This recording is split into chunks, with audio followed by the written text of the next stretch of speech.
Walt Harland, a quiet Vietnam veteran and Medal of Honor recipient, takes the stand for a routine property dispute. His solemn presence and the gleaming medal above his heart captivate the courtroom. However, Judge Raymond Coloulton demands Walt remove his medal, deeming it inappropriate attire. Walt silently complies, placing the sacred bronze star on the witness stand, an act that fills the room with profound, unsettling silence. Despite Walt's powerful, understated testimony of sacrifice, the judge dismisses his experiences as nostalgia. The courtroom's mood irrevocably shifts, setting the stage for an unexpected, dramatic confrontation as a mysterious figure in full military uniform rises. Walt Harland's story of quiet courage is a powerful reminder of true honor. If it moved you, please support our channel by hitting the like button and subscribing. Join our community dedicated to sharing stories that inspire and remind us of humanity's quiet strength. Your support means the world. The judge's command shattered the quiet in the courtroom like a hammer striking glass. "Remove that medal before you speak to this court," he said, his voice cold, sharp-edged, and final. On the witness stand, the old man didn't flinch. His hands trembled ever so slightly. He was dressed in a blazer whose color had long since faded, but just above his heart, the medals of honor still gleamed with a stubborn, unspoken truth. The room shifted uncomfortably around him. People looked away. Some stared at the floor. One or two let out faint, uneasy chuckles. But none of the veterans moved. They didn't say a word. Their silence wasn't indifference. It was something heavier. The man on the stand didn't glare or protest. He simply looked at the judge with a steady gaze. Not rebellious, but burdened, like a man who had carried more than his share and learned to bear it quietly. Then, from the back of the courtroom, a man rose. He wore a full military dress uniform, every ribbon across his chest telling a story few would ever understand. His voice, calm and precise, cut through the tension like a blade through silk. "Your Honor, may I speak?" What followed didn't just shift the outcome of a case. It upended reputations, changed the course of careers, and reminded everyone in that courtroom, and eventually beyond it, what real honor looked like and who among them still bore its weight. Walt Harland didn't own a proper suit. The clothes he wore that morning were the same ones he'd worn to church, to every funeral he'd attended, and to the last Veterans Day gathering where he'd shown his face. His blazer had once been a deep navy, now washed into something closer to denim, softened by time and sunlight. His boots were cracked at the seams, not for lack of care, but from long years of service. They were polished, not to impress anyone, but because Walt had always believed that respect begins with how you show up. In his Medal of Honor, it wasn't gleaming because he buffeted it to shine. It gleamed because it was real, because truth doesn't dull. He moved slowly, but not because he was frail. Every step was careful, deliberate, the product of years spent checking rotor blades and fuel lines before takeoff. The kind of man who didn't make a move until he was certain. That habit had followed him out of combat zones and into everyday life, across crumbling sidewalks, through overgrown grass, and finally up the marble steps of the county courthouse. In a town like Willowbend, people didn't need an excuse to talk. But when word got around that Walt Harland was going to testify, and publicly no less, talk turned to whispers. Not judgment, not gossip, just the soft-spoken awe usually reserved for people in memorials or faded black and white photos. Walt hadn't raised his voice at a town meeting in years. He kept to himself. He didn't meddle in other folks' affairs. He lived out past the ridge in a two-room cabin with a rusted wood stove and a porch that groaned when the wind shifted.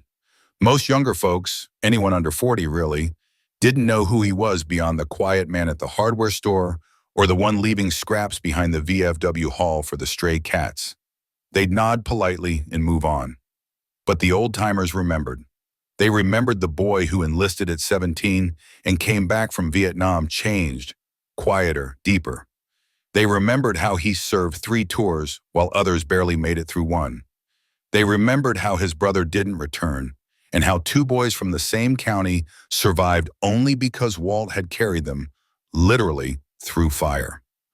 That morning when he placed one foot on the courthouse steps, people noticed. They didn't cheer, they didn't speak, but they noticed. He didn't scan the crowd, didn't search for familiar faces. He moved forward like a man answering a call only he could hear. As he passed the courthouse benches, a few old veterans straightened in place. One removed his cap.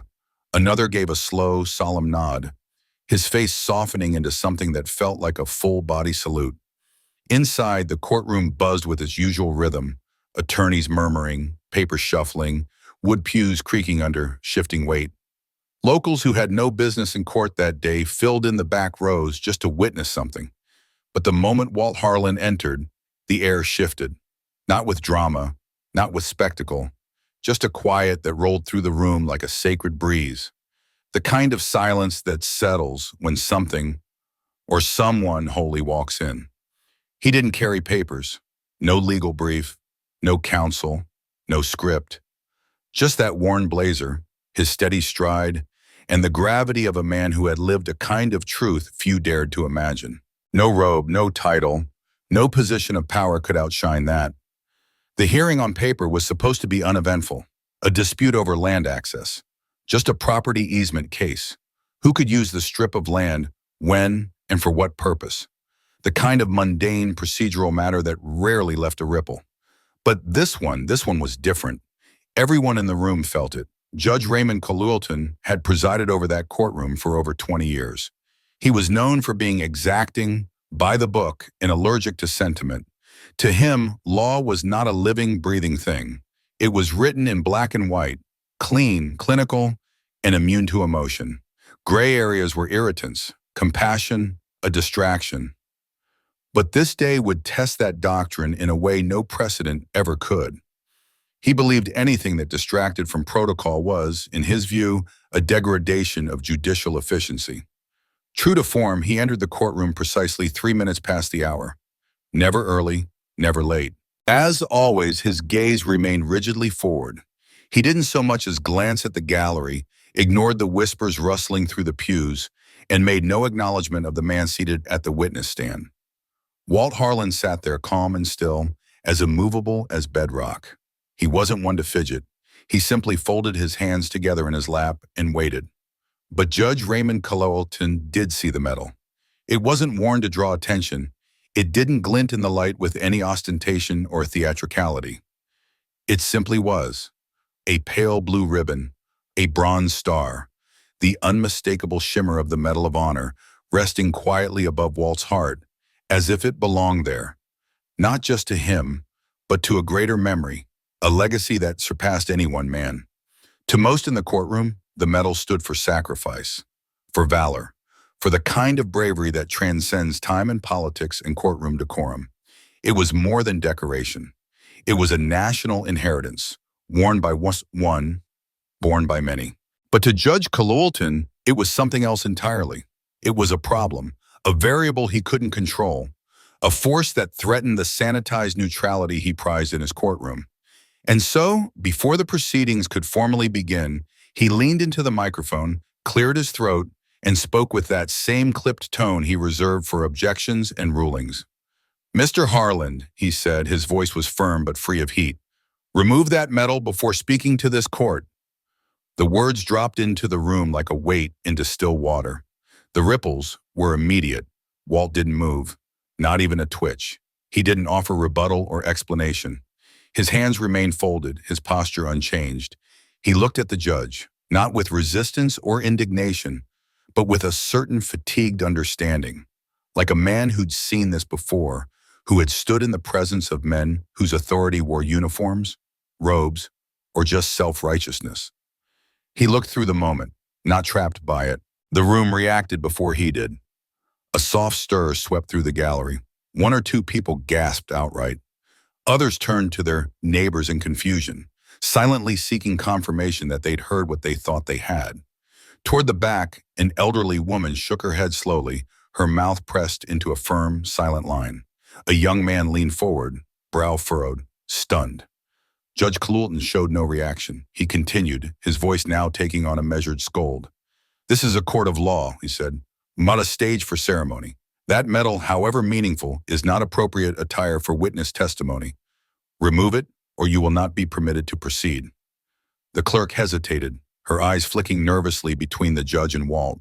The attorneys, suddenly absorbed by their notes, stared at their legal pads as though they contained answers to something more pressing than this. No one moved. No one dared speak. Then Walt moved, not with reluctance nor submission, but with a solemnity that felt older than the walls around them. He raised a hand to his chest, steady and unhurried. His fingers found the familiar catch beneath the fabric of his jacket. There was no embarrassment in his gesture, no sense of defeat, only the quiet deliberation of someone honoring a process he did not necessarily agree with, but chose to respect nonetheless. He unclasped the pin. The small motion seemed to echo far louder than it should have, as though the weight of history itself had shifted. He didn't hand it off to a clerk. He didn't try to conceal it. Instead, he placed it carefully, gently, beside the microphone on the witness stand. It sat there, still catching the morning light, but no longer part of him, like a flag that had been folded and set aside. Displaced, but not forgotten. Walt leaned back in the chair.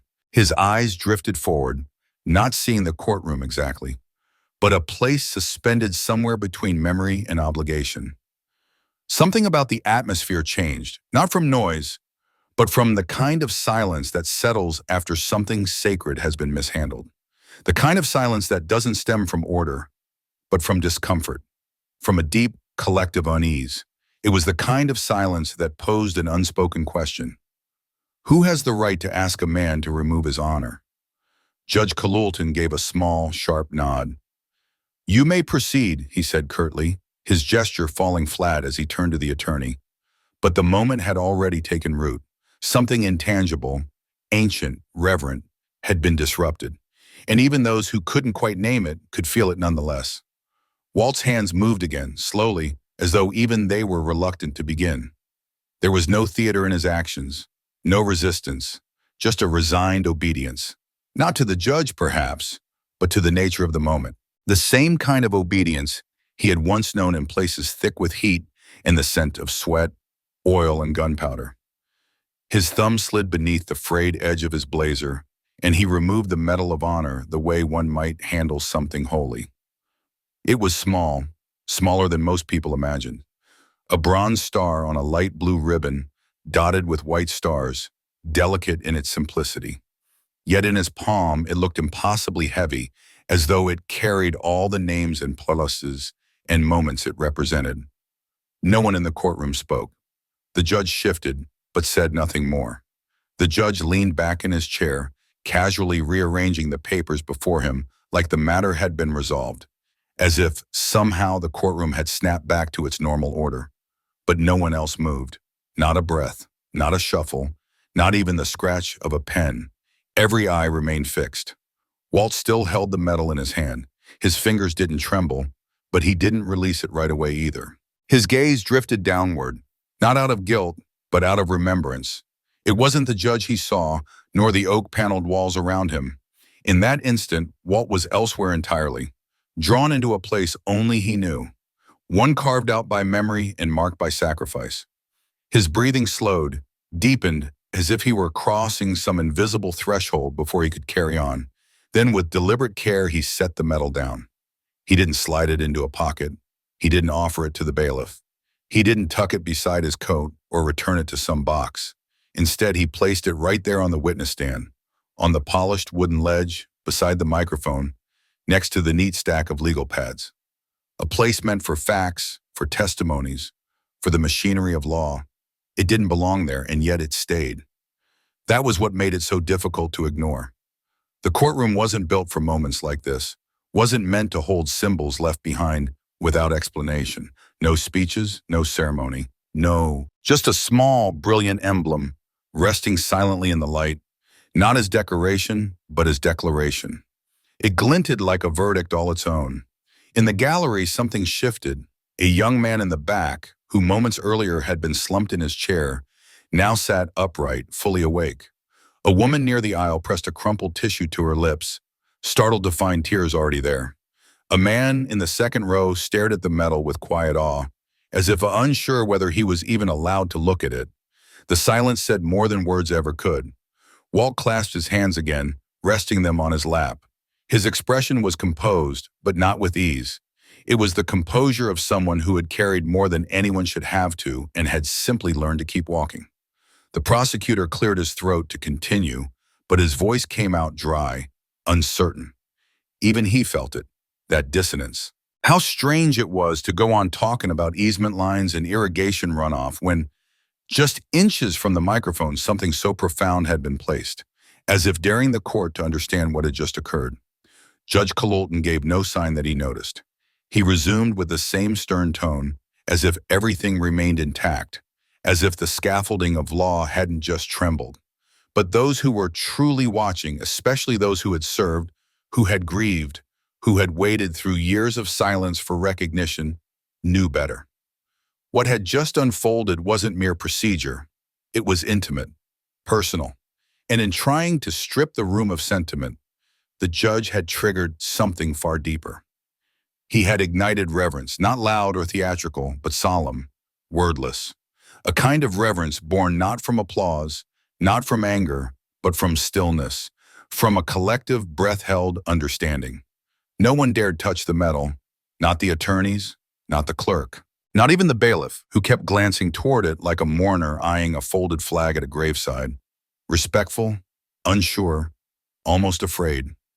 It simply remained there, the highest military honor the United States can grant, sitting on a wooden surface beside a microphone, not displayed, not guarded, just left, like evidence, like a burden, like a truth too sacred for this place and too heavy to remove.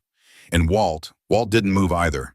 He sat quietly, almost reverently himself, as if what needed to be said had already been spoken, without a word. The room held its breath as Walt Harland finally began to speak. His voice was low, not because it lacked strength, but because he was a man who only ever said what mattered. It was weathered, grounded, shaped by years of endurance. Each word he gave was plain, without flourish. Yet between every syllable there pulsed something deeper, like a slow current running under still waters. The attorney, fumbling to re-anchor himself in formality, adjusted his tie and stepped forward, trying to restore the expected rhythm of court proceedings. "Mr. Harland," he said, "for the record, please state your full name and current occupation." "Walter Joseph Harland," Walt replied without pause. "Retired, former helicopter crew chief, 1st Air Cavalry Division, U.S. Army." A pause followed. The lawyer blinked once, then nodded. "And you were present at the property line on the morning of July 14th? "I was." "Can you describe what brought you there?" Walt's eyes stayed fixed ahead, his voice even. "Got a call from my neighbor, Ed Langley. Told me the irrigation trench behind our properties was backing up again. Asked if I could come by, take a look. Said he'd bring the valve key." "And what did you find when you arrived?" Walt didn't answer right away. His gaze held steady, like he was watching the scene unfold again behind his eyes. Like the memory was something physical he could see, touch, walk through. Then, slowly, he began to speak. Walt paused before he spoke, pulling the memory forward with deliberate effort. There had been two men, not Ed, and he hadn't known either of them. Strangers, both dressed in clean, pressed suits. One of them carried a laser rangefinder, sleek and out of place against the landscape they stood on. The man had accused him of trespassing. "Were you trespassing?" The question came evenly, but the room felt the shift when Walt responded. Not with anger, but with quiet certainty that cut straight through. "I've had a key to that gate since 1987, he said simply. "Ed gave it to me himself. Told me his father would have wanted me to use the land whenever I needed it." "And why would that be?" Walt's eyes narrowed, a sharper edge to his gaze now. "Because his father and I served together. Same fire base. I pulled him from the wreckage of a Huey. Took shrapnel doing it. Man couldn't walk right after, but he lived." The attorney didn't speak again. That part hadn't come from any notes. It didn't need to be chased down. Every person in the courtroom understood the weight of it, even if it wasn't written into the official transcript. Across the aisle, the opposing counsel scribbled something down, but his pen faltered. His hand slowed. "Did you see any signs that day warning you not to enter?" The lawyer continued. "No, sir," Walt said. "Same old rusted chain, same weathered sign. It's been like that for 20 years. And have you ever had any reason to believe the easement had changed? No, thank you. The attorney nodded once, stepping back. But the silence that followed didn't feel like the pauses that had come before. It held weight. It wasn't awkward or uncertain. It was reverent, unbroken, like something sacred had been placed in the room, and no one wanted to be the first to disturb it. The judge shifted in his seat, clearing his throat and glancing toward the other table as if eager to move things along, to redirect the mood before it settled too deeply. Cross-examination? A younger man stood. He tried to carry the room with a smirk and a light tone, an attempt to reclaim authority through casualness. Mr. Harland, he began, too breezy for the moment, would you agree that memories fade over time? Walt blinked once, his face unreadable. I remember the names of the men who died under me, he replied. I don't forget those. The smirk vanished. No further questions, the young lawyer mumbled, barely audible. Walt didn't turn to him. His eyes remained forward. He hadn't spoken for himself, not really.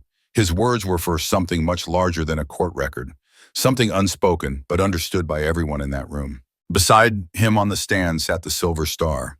He didn't look at it. He didn't need to. Judge Coloulton leaned back slightly, his fingers tapping the edge of his pen against the bench, eyes glancing toward the metal resting untouched beside the microphone. His jaw clenched. This court, he said slowly, each word a deliberate attempt to reassert control, deals in facts, not sentiment. His voice rang out a little too loud in the thick hush that followed. A few heads turned, but not to him. They turned toward the metal, toward the man who had earned it. Coloulton noticed, and it hardened something in him. I don't care how many medals a man has collected, he added, carefully avoiding the words Medal of Honor or Valor. Respect in this courtroom is earned through procedure, not nostalgia. A faint murmur rose in the gallery, subtle but undeniable. Coloulton's glare cut it short, but not before the damage had been done. A subtle shift had begun, and it wasn't on his side. Some in the audience stirred in their seats. An older man near the back, wearing a Vietnam veteran's cap, gripped the arms of his chair tightly, knuckles pale. A young woman beside him reached out and rested her hand over his wrist. Across the aisle, another person removed their hat, not from obligation, but reverence. The judge continued, blind or indifferent to how the atmosphere had changed entirely around him. We're not here to relive war stories, he said coldly. We're here to resolve a property dispute. Let's not turn this courtroom into a museum. He might as well have spat. That line, dismissive, flippant, hollow, marked the moment things shifted for good. Not with shouting, not with outcry, but with something deeper, quieter. A collective stillness that settled over the courtroom like a curtain being drawn. A shared feeling, unmistakable. You've gone too far. Even the attorneys looked uneasy now. The prosecutor dropped his gaze, pretending to study his notes, as if they could shield him from the tension pressing in around him. The young defense lawyer seemed smaller now, stripped of his earlier confidence, visibly unsure of himself. The courtroom, once a space Judge Coloulton believed he could command with polished rhetoric and authority, had shifted beneath him, and he knew it, though he couldn't name exactly how. Something had slipped from his grasp. He glanced around as if trying to recover it through sheer presence, then cleared his throat and muttered, "Let's continue." The words felt small, strained, as if he hoped they might stitch the moment back together. But the moment was already gone. The air had changed. This hearing was no longer about land boundaries, irrigation rights, or easements. It had transformed into something heavier, something deeper. It was now about dignity, about the silent weight of honor. A man who had said so little had, in his silence, spoken more than the room could hold, simply by placing down his medal and sitting still. Judge Coloulton still held the gavel, yes, but the gavel no longer held the room. Walt turned slightly, his eyes falling on the silver star, not to reclaim it, not yet. He only looked at it, to acknowledge what the judge had tried and failed to diminish. The moment passed right after Coloulton's voice faded into silence, just as he had said something about moving on. But the room didn't move with him. A soft creak broke through the stillness, a chair shifting near the back of the gallery. It wasn't loud, but it sliced clean through the hush like a blade. A man rose. No one had noticed him before. Not really. He had entered without drawing attention, taken a quiet seat near the back, silent and still. Nothing about him had demanded recognition until now. He was dressed in the formal, deep green of a United States Army dress uniform. His posture was ramrod straight, his boots polished until they gleamed like mirrors beneath the courtroom lights. Across his chest lay a tight, neat array of ribbons, but it was the medal at the center, the Medal of Honor, that brought the room to a halt. Heads turned at once, as if pulled by an invisible thread. Even those who had mentally checked out moments before now sat forward, eyes wide, breath held. He didn't walk forward. He didn't raise his voice. He didn't need to. "Your Honor," he said, voice calm, unwavering. "May I speak?" He spoke not loudly, but clearly. It was the kind of voice that didn't so much ask permission as quietly declare presence, solid and immovable. It radiated authority without aggression, like a mountain refusing to shift. Judge Coloulton blinked. It was the first real crack in his composure. He shifted, visibly unsettled. For the first time that morning, he looked unsure of his footing. "This is a court of law," Coloulton replied, his voice tightening as he tried to reassert control. "Unless you've been subpoenaed or you're acting as counsel." "I'm neither," the man said evenly, still not moving from his place. "But I've served 3 tours in Iraq, 2 in Afghanistan. I've earned the right to speak when a decorated veteran is humiliated in public court." The weight of his words landed with a force the gavel couldn't hope to rival. Coloulton opened his mouth again, but no sound came. Then he closed it. The courtroom didn't freeze, but it did still, thick with attention, with reverence. Well, no one spoke. Then, slowly, a man in the third row rose to his feet. He was older, dressed plainly, but the faded Marine Corps pin on his lapel said enough. He didn't speak, he simply stood. Moments later, a woman followed suit, the thin army bracelet on her wrist catching the light. Then another, an elderly man who removed his cap and held it against his chest. There was no uproar, no protest. They stood, not in defiance, but in witness. They were honoring something the court had tried to overlook. One by one, the veterans scattered throughout the gallery rose, quietly, deliberately. Not a sound except the soft rustling of clothes and shifting of shoes. The man in uniform still hadn't moved. He remained at the back, gaze fixed on the judge. Then he spoke again, gently, just above a whisper, but the sound cut like truth. "May I speak, Your Honor?" Coloulton didn't answer. He couldn't. The room had already had. His silence wasn't resistance, it was uncertainty, the sudden realization that he no longer understood how to hold the space he was supposed to govern. The man at the back stood motionless, his hands clasped behind his back, his Medal of Honor catching the light like a quiet challenge. He made no move toward the bench. He raised no voice. And yet, he held the room tighter than any gavel could. Then he took a single step forward, and then another. The echo of his boots striking the tile floor rang out, steady and clear, the only sound in the chamber.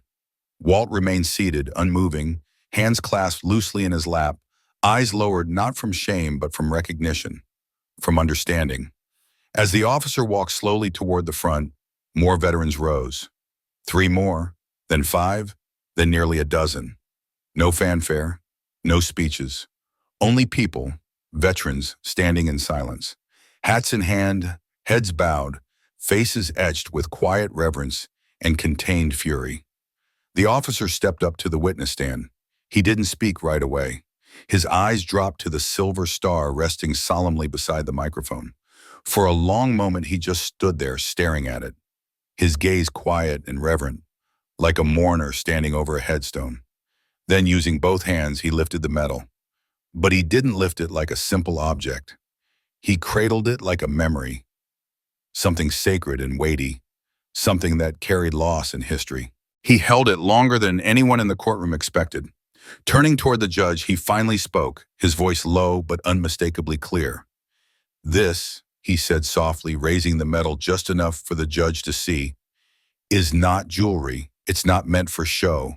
It's not for applause or recognition. It's a gravestone you can hold in your hand."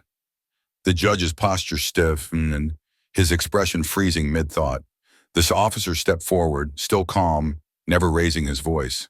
"I knew Walt Harland," he said, "not from articles or ceremonies. I knew him from Cambodia." His voice held no drama, only truth. "He pulled my commander out of a burning helicopter with one arm already shattered, the flames closing in around them. Then without hesitation, he turned around and went back for the crew. He never bragged about it. He never even wanted to talk about it. But I was there." The room went completely still, not a breath out of place. Even the court stenographer's hands had stopped mid-keystroke. "You told him to take this medal off," the officer continued. "But you didn't just ask him to remove a medal, you asked him to detach himself from everything he's endured, from the men he lost, from the weight he carries, from the blood that stained his hands so yours wouldn't have to." He shifted slightly now, turning his body to face the courtroom gallery where several veterans had already risen to their feet.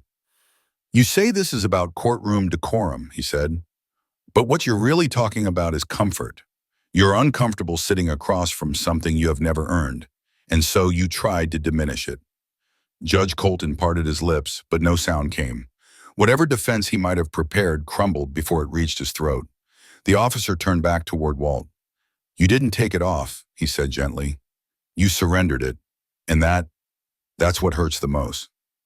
Finally, Walt stood, Unsung. He looked the officer in the eye. No smile passed between them, no theatrics. And then silently they embraced. Not for the crowd, not for drama, but with the deep, wordless recognition that only soldiers can share when the weight between them is too great for language. When they pulled apart, Walt took back the medal, but he didn't pin it to his chest. He simply held it in his hand, his fingers curling around the medal like it was something alive. The officer faced the judge one last time. "You've shamed a war hero," in front of his brothers in arms, his neighbors, and your own court staff. "What happens because of that, those consequences, aren't mine to decide." Without another word, he turned and began walking down the aisle. As he passed each row, the veterans stood a little straighter. Some gave quiet salutes. Others simply nodded with eyes full of understanding.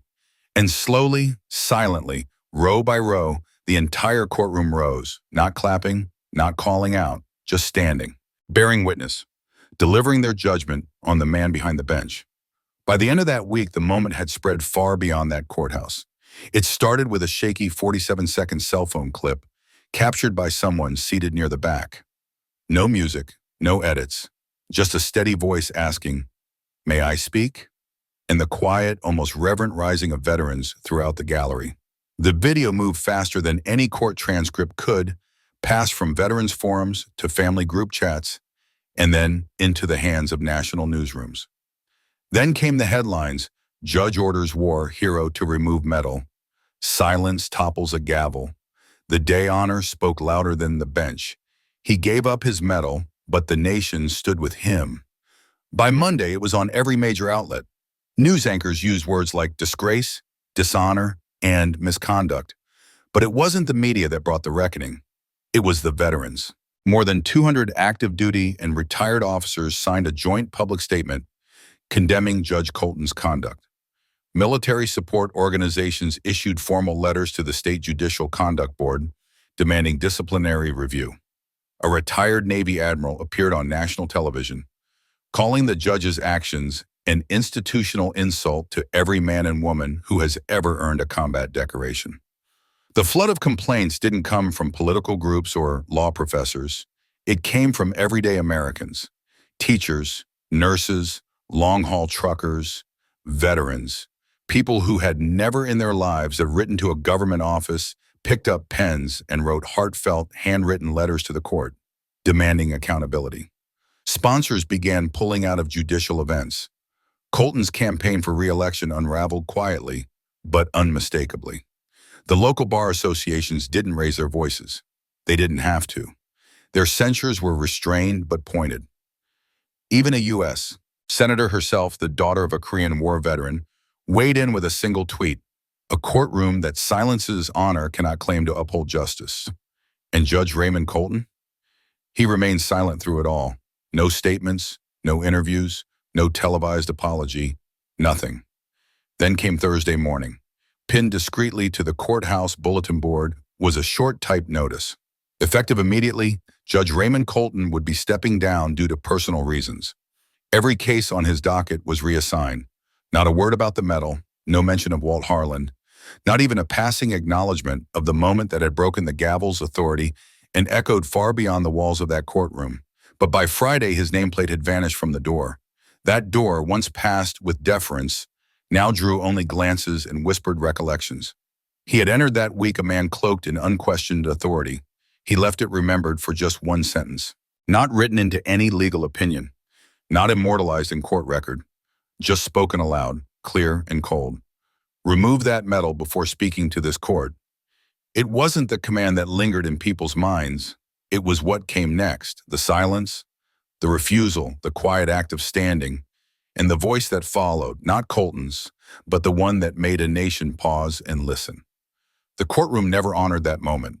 There was no framed photo, no plaque hung discreetly on a back wall, no gesture at all, only absence. But something shifted, not just in the courthouse or even the county, but across the country. And somewhere in a quiet town, Walt Harland returned home. He brought the medal with him, not worn, not paraded, simply carried. And he said nothing more. There were no press releases, no speeches. Walt didn't sit for interviews or take phone calls from broadcasters. He didn't respond to letters from well-meaning strangers trying to understand him. When a local journalist made the drive out and stood on his porch a week later, Walt listened with patient politeness, then replied simply, "There's nothing that needs explaining." And with that, he turned back to the stack of firewood waiting to be split. He hadn't wanted any of it, not the headlines, not the applause, especially not the attention. He didn't stand in that courtroom for drama or for principle. He did it because someone needed him to. A neighbor needed a witness, and he had said yes. That was it. That was Walt Harland. So he went back to his cabin just outside town, back to his porch where the front steps still creaked and his late wife's chipped coffee mug still sat by the window. Back to the rhythms of his life, the quiet morning walks before sunrise, the nods of recognition at the gas station, the 3 stray cats who waited by the shed each evening for food he never forgot to bring. But something had changed. Not in Walt. He hadn't changed a bit. The same well-worn coat, same weathered boots, same old pew at church, third from the back. His beat-up truck still parked beneath the same wide-armed sycamore tree on Main Street. No, the change had settled in the town. People who once passed him without so much as a glance now paused. Not to crowd him, not to ask questions or pile on praise, just a brief nod, a firm handshake, a hush thank you that carried more meaning than a parade ever could, the kind of gratitude that didn't need speeches, only understanding. Young men who'd never seen a Medal of Honor before began to whisper about it in the barbershop.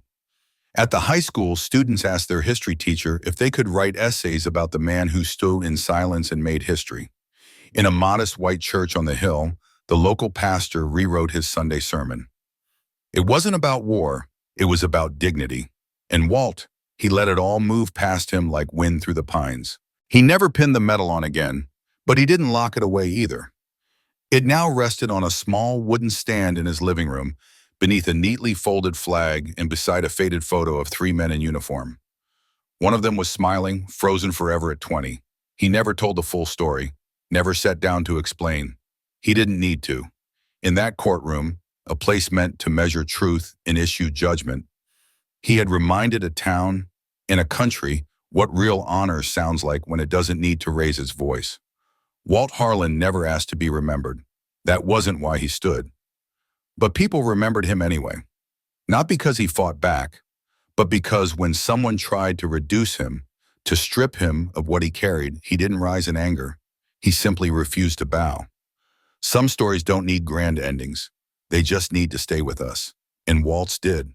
Long after the last shot was fired, long after the courtroom emptied and the echoes of testimony faded, what happened that day endured, not as a tale of medals or legal judgments, but as a quiet reckoning of how we, as a society, choose to recognize human dignity. Not through fanfare or headlines, not through parades or applause, but through something far more enduring. Simple, honest respect. It was about integrity, unchanging, unshakable, about how one man's silent strength had the power to lay bare all the noise around us. In a world that moves at dizzying speed, where volume often disguises conviction and outrage seems to eclipse quiet courage, Walt's story stands as a gentle but unflinching reminder of something older, more grounded. That true honor doesn't raise its voice, that real strength doesn't insist or intimidate, and that sometimes the most commanding presence in a room belongs to the one who chooses not to speak, but to stand simply and firmly for what's right. So I leave you with a question that may be harder to answer than it seems. Have we forgotten how to honor humility?